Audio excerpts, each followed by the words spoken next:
Bienvenue sur Data from Scratch pour cette nouvelle vidéo. Vidéo un peu spéciale parce que vous êtes nombreux à m'avoir demandé des vidéos où je vous parle précisément de plateformes, d'éléments techniques, où je décris pas mal de choses. Et justement, dans cette vidéo, on va parler de la plateforme Databricks. J'ai décidé de recevoir sur ma chaîne un invité que je te présente juste après. Et justement, on va te présenter la plateforme Databricks. Donc mets-moi un maximum de likes pour cette vidéo très spéciale. Like, partage, surtout abonne-toi. Je sais qu'il y en a une partie qui sont pas abonnés et ça c'est pas normal. Ensuite, mon cadeau gratuit, comme d'habitude, tu trouveras en description sur les métiers de la data pour comprendre justement la différence entre les métiers de data engineer, data scientist et data analyst. Le tout se trouve en description, va choper ça. L'idée c'est de te faire découvrir cette plateforme, que tu ne connaisses pas du tout Databricks et que tu veux en savoir plus, ou même que tu aies de l'expérience avec et que tu veux savoir toutes les nouvelles features, donc fonctionnalités. On va passer à la présentation de la plateforme Databricks en compagnie de mon invité très spécial.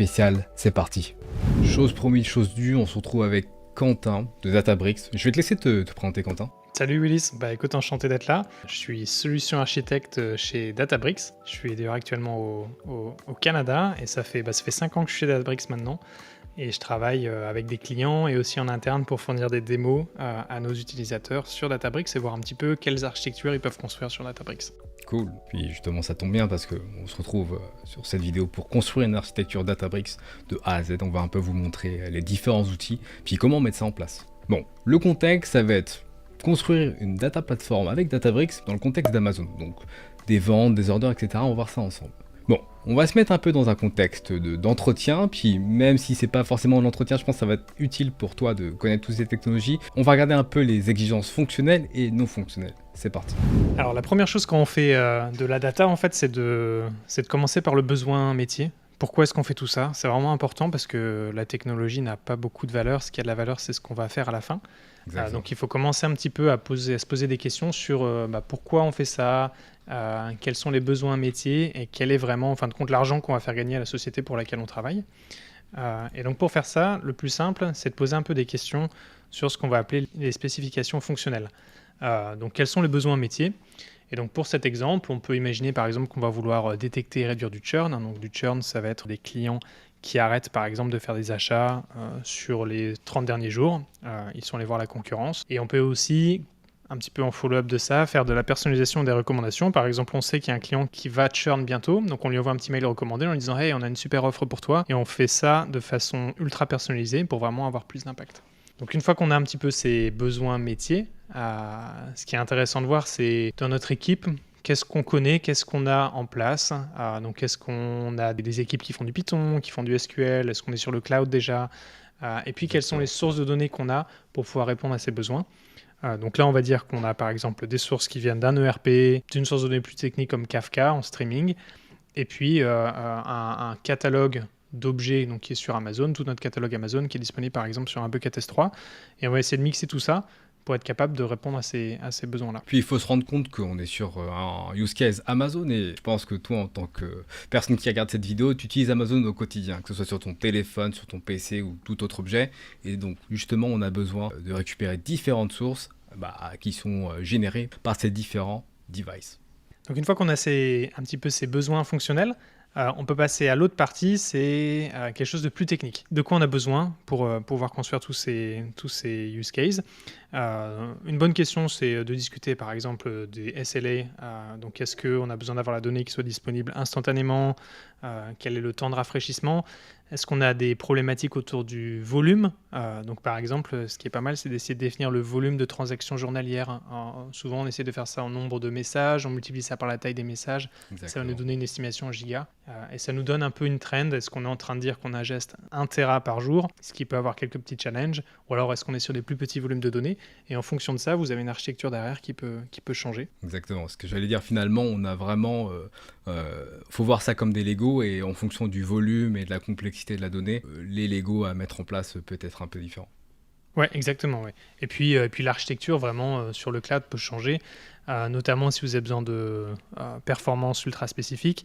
Et aussi s'il y a des besoins de sécurité, ça souvent ça peut avoir des implications.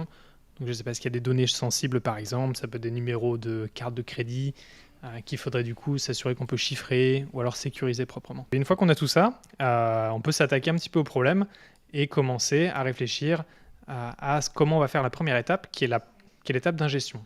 Donc, ce qu'on va faire, c'est qu'on va commencer avec nos sources de données. Donc, on a les 3 sources de données dont on a discuté.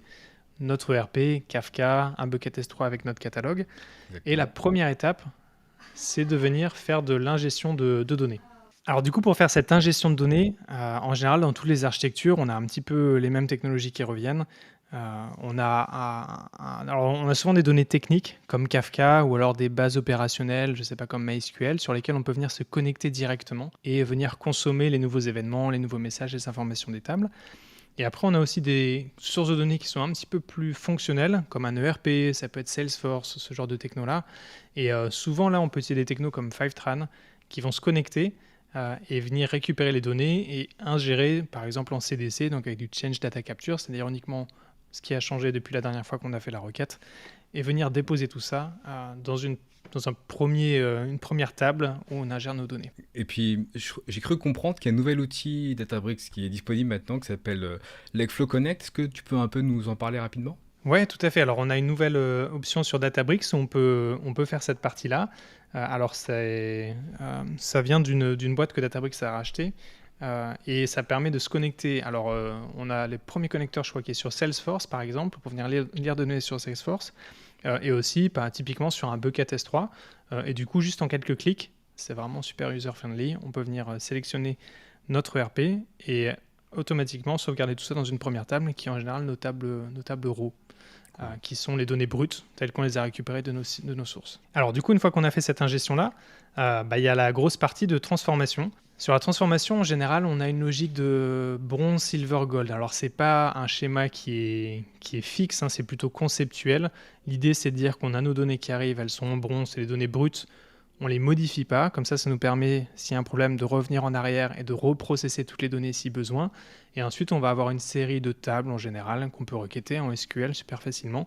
Ouais. Et au fur et à mesure des transformations, on va faire des jointures entre ces tables, des agrégations, on peut venir un petit peu raffiner ces données jusqu'à avoir ce qu'on appelle les couches gold à la fin, qui sont en général les couches qu'on expose au métier, qui sont bien structurées, bien nommées, bien normalisées, et super facile à utiliser. Puis justement, je vois différents outils de data transformation comme Spark, Data Lifetable ou DBT. Est-ce que tu peux un peu plus nous parler de Delta Lifetable? Ouais, ça marche. Delta Lifetable, en fait, c'est un système sur Databricks où vous pouvez venir écrire juste du Python ou du SQL et vous faites de façon déclarative vos transformations. Donc vous dites ingère la donnée de telle source, écris-la à tel endroit, fais telle jointure, et ensuite vous lancez la transformation et automatiquement le moteur il va prendre votre déclaration et il va faire tout le process pour vous. Et ce qui est top, c'est qu'il gère de façon incrémentale tous les updates. Donc par exemple, si vous avez même une vue matérialisée qui est créée, et si vous avez juste quelques données qui sont arrivées en plus, il va updater cette vue de façon la plus efficace possible en évitant de tout recalculer. Donc ça fait des déclarations de pipeline qui sont super simples et des choses très performantes à l'arrivée. Et je peux même vous montrer rapidement à quoi ça ressemble. Vous allez voir, c'est super simple. Je vais vous montrer un petit peu comment est-ce qu'on peut faire ces ingestions sur Databricks. Alors vous allez voir, ce qui est super maintenant, c'est qu'on a un assistant intégré et en fait l'assistant il fait tout pour vous, donc il n'y a même plus besoin d'être un data engineer ou un data scientist super performant. Vous pouvez juste poser une question à l'assistant et là je vais lui dire en Python et en utilisant Data Lifetable, ingest depuis les serveurs Kafka et je lui donne l'IP de mon serveur Kafka et tu le sauvegardes dans ma table qui s'appelle Churn Application Event et on a un petit code source nickel. Ce qui est super intéressant aussi, c'est que moi, en tant que data engineer, au quotidien, je fais ce genre de choses et je peux avoir du mal à retrouver les commandes et ça me fait gagner du temps, ce genre d'outils. Donc ça, je trouve ça vraiment intéressant, ces outils justement qui nous aident à devenir plus productifs et qui ne vont clairement pas remplacer le data engineer. Non, ouais, clairement. Et c'est vraiment une accélération et ça marche pour tout. Ça marche même là. Donc là, je consomme des messages de Kafka et le code, je change le code, je suis sûr qu'il va marcher. Alors du coup, je vais vous montrer comment on peut faire ça en SQL et faire une jointure directement entre deux tables, donc la table de Churn App Events qu'on a ingérée juste avant avec Kafka et une autre table que j'ai ingérée, par exemple ça peut être la table avec les données de mon ERP. Et là je lui dis juste de faire un count pour sommer les événements et ensuite de joindre ça, et je précise même pas la clé, et on va voir s'il arrive à trouver la clé automatiquement. Donc là j'envoie ça à l'assistant, et hop, mon assistant il fait la jointure, il a trouvé tout seul qu'il fallait utiliser le order ID, je sauvegarde, et hop c'est fait. Et donc ça, il suffit d'enchaîner un petit peu toutes ces transformations, donc assisté par l'assistant, ça fait vraiment quelque chose de super user-friendly. Ouais. Et une fois qu'on a ingérer tout ça, eh bien, on peut ouvrir ce qu'on appelle Delta Live Table. Et du coup, sur Delta Live Table, vous avez une petite overview de toutes les tables que vous créez comme ça avec vos différentes transformations. Donc là, on voit les tables qui viennent de Kafka, les tables de mon ERP. Là, ça serait la table avec mon catalogue. La jointure que j'ai fait, on sauvegarde tout ça. Puis ce qui est bien, c'est qu'on peut traquer la qualité. Là, on peut voir qu'il y a un problème et qu'il y a une erreur qui a été faite sur le pipeline. Donc ça permet d'envoyer des alertes et du monitoring de façon super simple. Puis c'est super intéressant parce que souvent on manque de lisibilité en tant que professionnel de la data engineer, data scientist. On se retrouve avec beaucoup de code, beaucoup de choses et puis on a du mal à avoir justement cette vision haute et je trouve ça intéressant justement que Data Live Table nous amène ça en fait. Ouais, tout à fait. Et puis tu peux rajouter sur chacune des tables, tu peux rajouter des expectations et des contraintes de qualité en disant je veux m'assurer que mon user ID est toujours valide et si c'est pas valide, tu peux déclencher les choses, tu peux faire des alertes, tu peux juste incrémenter des compteurs, ensuite avoir des dashboards de monitoring sur tes données. Donc ça simplifie vraiment. En fait, on n'a plus besoin d'être un expert data engineer pour faire des choses super avancées. On peut vraiment se concentrer plus sur le besoin métier qui a vachement plus de valeur et c'est vraiment un truc sur lequel je vous encourage à vous concentrer pour vraiment délivrer quelque chose au business plutôt que d'écrire du code pour du code, quoi. Ouais, puis justement, Databricks, l'image que Databricks avait dans le passé, c'était que c'était une technologie assez complexe à mettre en place. Et puis, j'ai comme l'impression que ça s'est beaucoup simplifié. Et c'est quelque chose que j'apprécie.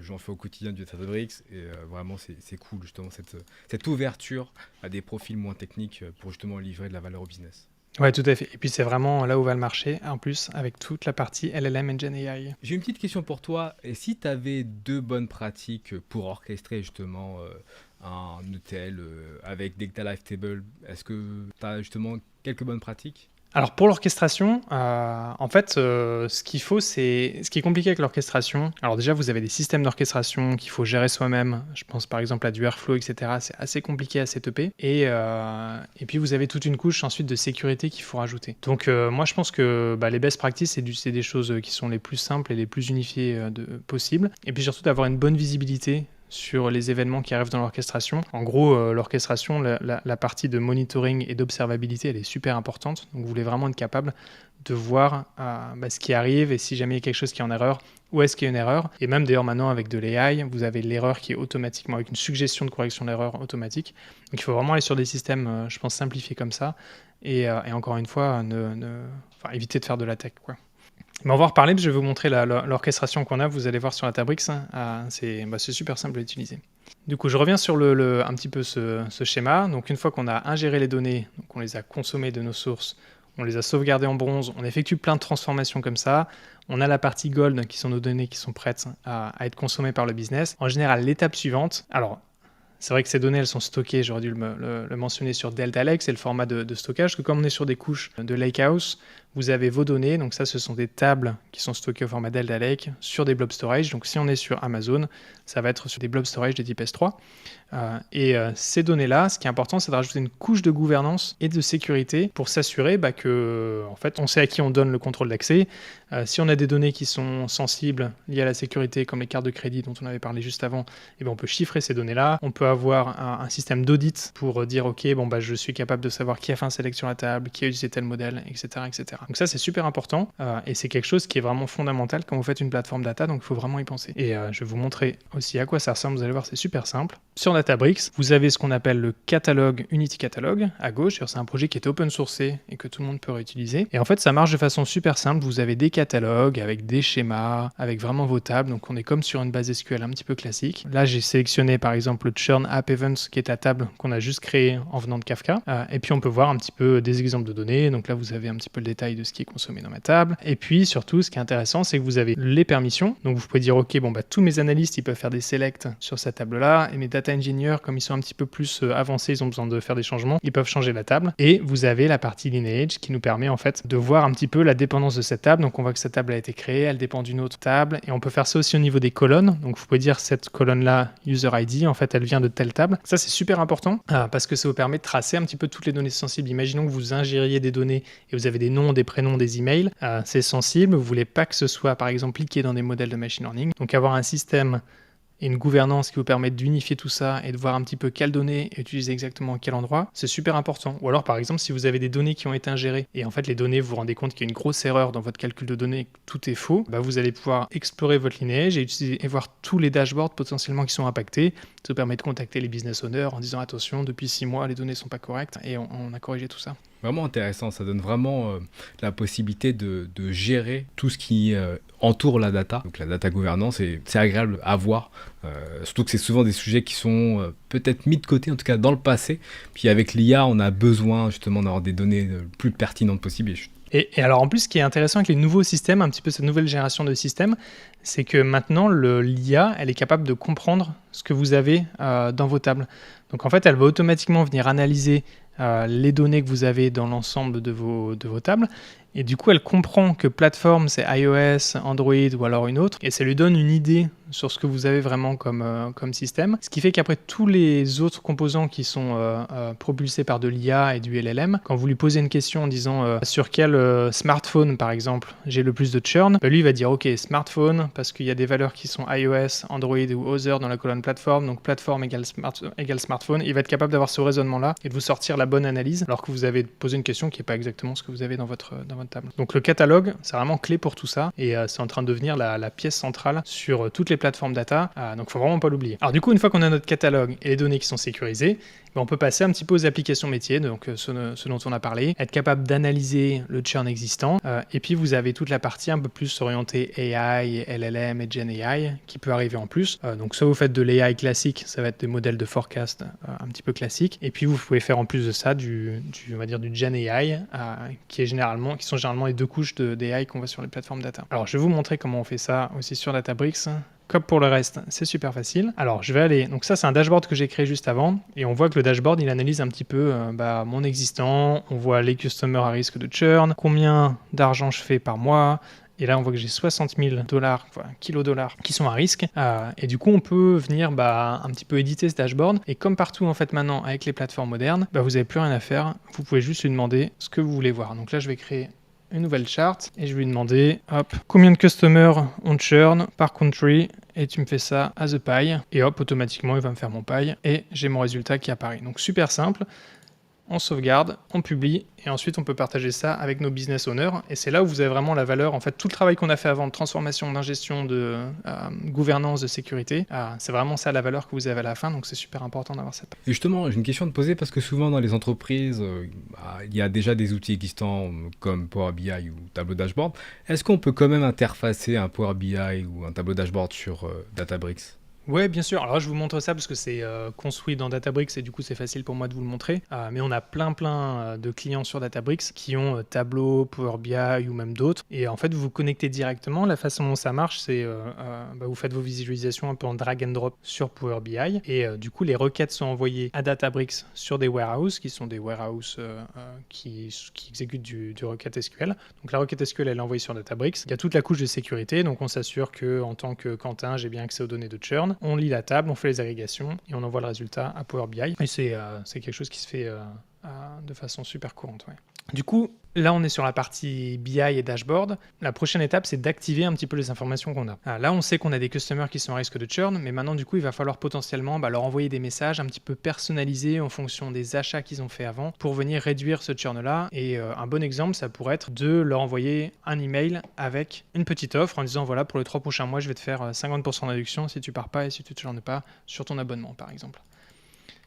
Et du coup, là, il vous faut une plateforme data qui ait des capacités autour de LLM et de Gen AI pour être capable de construire ces systèmes-là. Alors, sur Databricks, on a plein de possibilités. Vous pouvez déployer vos modèles, vous pouvez fine-tuner vos modèles, vous pouvez utiliser des modèles open source ou alors des modèles comme OpenAI et vraiment venir construire ce qu'on appelle des agents et des chains complètes. Là, je vais juste vous montrer un exemple super simple. Du coup, je suis connecté sur Playground où on peut venir tester des prompts. Vous avez DBRX, c'est le LLM de Databricks, et on va le comparer avec Llama 3. Et puis on va lui dire, écris-moi un email pour faire en sorte que mon client Quentin ne churne pas. Et tu lui fais un discount, je sais pas, sur son comment ça s'appelle, phone bill, ou alors on peut mettre un objet qui serait important pour lui sur la plateforme. On envoie la requête et automatiquement vous avez l'assistant qui va venir vous créer un petit mail. Et ça, du coup, c'est quelque chose qu'on peut venir orchestrer via API, dans des jobs, pour automatiser l'envoi d'email et essayer de réduire notre churn. Et à la fin, c'est ça qui a vraiment de la valeur, parce que c'est comme ça qu'on va gagner de l'argent et qu'on va réduire le Exact. churn sur notre plateforme. Et c'est intéressant parce qu'au final, on voit en fait avec 2 modèles LLM un peu la comparaison des résultats et ça, c'est cool. Exactement, ouais. Et puis alors là, du coup, on voit lequel est le plus rapide. Et puis, on peut surtout le tester après avec des LLM que nous, on a personnalisés avec nos propres données. Et ça permet de le comparer à un modèle vanilla comme Llama 3 ou alors un Llama 3 qui a été personnalisé en ingérant par exemple tout notre catalogue. Donc, il sait quel objet on a sur la marketplace d'Amazon et il sait potentiellement lequel sera intéressant pour moi. Une fois qu'on a tout ça, en général, il y a un autre besoin qui est dans les équipes métiers qui est de laisser un petit peu plus de flexibilité aux utilisateurs de venir pousser un petit peu plus loin, par exemple, un dashboard qu'on aurait ou alors des données Gold en laissant les utilisateurs poser n'importe quelle question sur les données qu'on a. Du coup, ça c'est fait en général avec des assistants. Et sur Databricks, on a quelque chose qui s'appelle Jenny. Alors, je vais vous montrer comment ça marche. Vous allez voir, c'est super facile. Donc, sur Jenny, en fait, vous avez ce qu'on appelle un petit peu des rooms et des Jenny Chats. Vous avez un assistant magique qui va être capable de venir comprendre vraiment vos données. Donc là, on voit l'intérêt d'avoir les données dans le catalogue et d'avoir un système intelligent qui comprend vos données. Donc ce que vous faites, c'est vous lui dites, bon bah voilà les données que j'ai ingérées, voici mes données Gold. Et sur ces données Gold, vous répondez à n'importe quelle question que j'aurai. Donc là, je vais vous montrer avec une question super simple. Je vais lui dire, est-ce que tu peux m'aider à comprendre quel est mon churn actuel? On envoie la question. Alors là, vous avez un gros système derrière d'assistants qui va faire tout un raisonnement, qui va analyser les tables que vous avez. Et à la fin, il va vous produire par exemple une requête. S'il décide que c'est la meilleure chose à faire, il va run la requête et il nous sort du coup le churn et le nombre de churn qu'on a par utilisateur. Et puis on peut lui dire, ok, moi c'est sympa comme ça, mais je voudrais avoir quelque chose d'un peu plus sympa, donc est-ce que tu peux me le visualiser? Et hop, l'assistant il va venir et il va nous faire la même requête, mais sous la forme, on va voir ce qui sort, mais sûrement au départ. Donc là c'est un exemple simple, mais l'idée c'est vraiment, une fois qu'on a des insights qui arrivent d'un dashboard qui est un petit peu fixe, on a toujours des besoins plus spécialisés pour essayer d'aller voir sous le capot pourquoi on a ces résultats-là. Le problème c'est qu'en général les gens business, ils savent pas écrire des requêtes SQL, surtout si elles sont complexes. Donc avec ça, on peut juste taper la question en anglais ou en français et hop, on a les résultats qui s'affichent. Donc c'est vraiment, on va dire, l'étape ultime pour venir activer la donnée et faire en sorte que la donnée ait la plus de valeur possible à toutes les équipes métiers. Et du coup, ça remet un petit peu le rôle du data engineer au centre de tout ça, parce que c'est vraiment la partie en amont d'ingestion, de transformation, de préparation de la donnée, de sécurisation de la donnée, qui permet d'activer tous ces use cases-là. Donc c'est vraiment, le data engineer, c'est vraiment on va dire la personne qui est un peu sous le capot, qui ajuste tout ça et qui fait en sorte que ce soit nickel pour les équipes métiers au final. C'est finalement le chef d'orchestre au final. C'est ça, ouais, c'est le chef d'orchestre. Et en parlant de chef d'orchestre, d'ailleurs, ça fait une bonne transition. Du coup, une fois qu'on a tous ces systèmes d'activer, il y a souvent des besoins d'orchestration. On en a parlé juste avant, mais l'orchestration, c'est vraiment... j'ai des nouvelles données qui sont arrivées, je sais pas, sur mon bucket. Dès que des données arrivent sur mon bucket, il va falloir que je relance le job d'ingestion pour consommer les nouvelles données. Et une fois que mes données, elles ont été consommées et ingérées, il va falloir que je mette à jour mes vues matérialisées.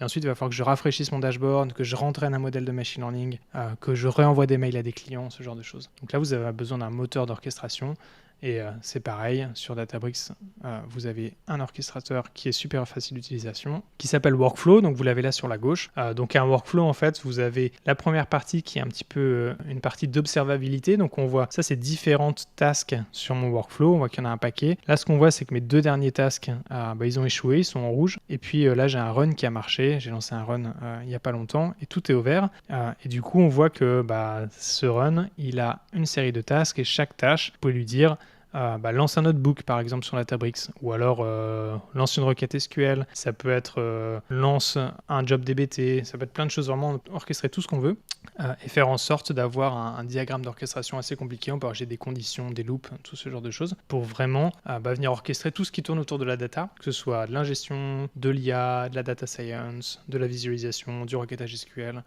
Et de simplifier tout ça. Je pense que la grosse valeur ajoutée, c'est que c'est super simple et c'est intégré avec toute la partie de sécurité. Donc vous pouvez dire, telle personne, on va lancer tel job et il a le droit d'accéder à telle donnée, ce qui est assez compliqué à faire si vous avez des systèmes disparates en fait. Top. Et bien là, on est presque bon. On a presque toutes les couches pour la data platform. La dernière, on en a un petit peu parlé, ça va être tout ce qui est autour du monitoring et de l'alerting. Alors il y a plein de stratégies de monitoring et d'alerting. Je pense qu'on va pas trop entrer dans le détail, mais vous avez plusieurs options. Vous avez des options d'envoyer des mails, par exemple, dès qu'un job sur l'orchestrateur est en erreur, ou alors dès que vous avez des données qui sont erronées sur votre pipeline d'ingestion. Il faut mettre des thresholds, il faut dire si j'ai plus de 10% de données qui sont en erreur, envoie-moi un email parce qu'il faut qu'il y ait quelqu'un, il faut qu'il y ait un humain qui arrive. Ça peut être des drifts sur des modèles où on vient faire du monitoring un petit peu sur la qualité des données, la qualité des prédictions, et puis on se rend compte qu'à un moment notre modèle il prédit très mal les données. Ça peut être un alerting qu'on reçoit. Donc, ça c'est des choses que vous faites en interne, et ensuite vous avez du monitoring un petit peu plus technique qui peut se brancher sur des systèmes externes. Ça peut être jusqu'à du Datadog où là on vient plutôt mesurer des choses un petit peu techniques. Je dirais qu'il y a deux types de monitoring. Vous avez le monitoring fonctionnel autour de la data. Est-ce que mes pipelines ils tournent bien? Est-ce que ma donnée est toujours fraîche? Est-ce que mes modèles ils sont pas en drift? Et puis vous avez le monitoring technique qui peut être par exemple, oulala, mon job, tous les CPU ils sont à TOC, et du coup il y a quelque chose qui va pas bien, il doit y avoir un bug quelque part, il faut que j'intervienne. Et la dernière pièce dans tout ça, c'est toute la partie un petit peu, si on veut aller plus loin, de CI/CD. Alors le MLOps qui est le CI/CD, on va dire appliqué au ML, et donc en général toutes ces ressources, on va les mettre sur Git, sur GitHub par exemple. On peut avoir des bouts d'infra qui sont sous Terraform, et donc là c'est vraiment un petit peu pour venir mettre de la glue entre tous ces composants sous forme de code, et de le sauvegarder par exemple dans des repos Git pour que ce soit réplicable. Donc ça vous permet d'avoir des systèmes où vous avez, je sais pas, toute une base de production, toute une base de développement, de pré-production. Il faut avoir des tests qui sont faits plus facilement comme ça. Ce qui fait qu'en tant que data engineer, quand vous changez votre pipeline de data, vous la changez d'abord en dev, vous assurez que ça marche bien. Ensuite, vous avez un cycle de CI/CD, ça la pousse en pré-production ou en validation en QA. Vous assurez que toutes vos données, tous vos dashboards, ils sont corrects aussi avec des tests. Et puis, vous estimez que c'est bon, hop, vous envoyez tout ça en production. Et en général, du coup, on bosse avec des outils de CI/CD. Exactement. Ça permet justement de gagner en vélocité pour livrer du code, de la dev à la pré-prod, jusqu'en prod par exemple. Bon, voilà, là je crois qu'on a vraiment toutes les pièces Cool. d'une belle architecture data. Je crois qu'on est allé quand même pas mal dans le détail. Et franchement, si vous mettez ça en place, vous avez tout en main, toutes les clés pour avoir des projets qui sont successful. Et si vous passez un entretien et que vous arrivez à parler de tout ça pendant l'entretien, franchement, je pense que vous serez les rois du monde. Je pense que vous allez perfect l'entretien. Puis je trouve ça intéressant d'être allé dans le détail parce qu'on a pu voir du code. Je sais qu'il y en a beaucoup qui me demandent on veut plus de code, on veut plus de choses concrètes. Puis là, c'est totalement le cas. Puis on l'a vu en place sur Databricks, donc c'était super intéressant. Et puis j'espère que ça va plaire à tout le monde. Écoute, moi aussi. Si vous voulez utiliser Databricks, n'hésitez pas, vous pouvez vous connecter sur Databricks, on vous mettra un lien. Et puis n'hésitez pas aussi à nous contacter directement. Comme ça, on pourra un petit peu vous guider sur la mise en place de ces systèmes-là. Et puis on a je crois que maintenant on a release quelque chose qui s'appelle des drive tests. Donc c'est des petits environnements Databricks qu'on fournit à nos clients pour qu'ils puissent essayer de jouer un petit peu avec tout ça. Donc on pourra essayer de voir aussi pour vous donner un accès. Comme ça permet d'essayer, de voir un petit peu comment on fait de l'ingestion, de la transformation, de la gouvernance, du BI, de l'IA sur Databricks. Bon, en tout cas, je te remercie Quentin, ça a été super intéressant. Moi, j'ai appris pas mal de choses et puis je pense que l'audience a appris énormément de choses. Est-ce que tu as un dernier mot pour nous? Non, écoutez, lancez-vous. Il faut essayer. Je pense que on est dans une époque où, avec tout l'IA, ça n'a jamais été aussi simple de faire du data engineering. Vous avez toutes les clés en main, vous avez des assistants pour vous aider, vous guider. Si quelque chose ne marche pas, vous avez des meilleurs coachs du monde, ils ont toute la patience du monde. Vous pouvez juste lui poser la même question 4 ou 5 fois d'affilée différemment. Exact. Il va toujours bien vous répondre. Donc vous n'avez plus d'excuses pour ne pas vous y mettre. Et non, c'est super sympa de faire du data engineering, donc allez-y à fond. Je te remercie Quentin, puis on repasse face cam. Merci Willis, à bientôt. Bye. Bon voilà, c'est la fin. J'espère que tu as apprécié cette vidéo et que tu as appris plein de bonnes choses qui vont te servir dans ta carrière professionnelle. Parce que oui, Databricks c'est une plateforme très utilisée dans le monde de la data. Et donc tout ce que tu as vu dans cette vidéo peuvent te servir pour booster ta carrière. C'était Willis pour Data from Scratch, je te dis à la prochaine. Bye.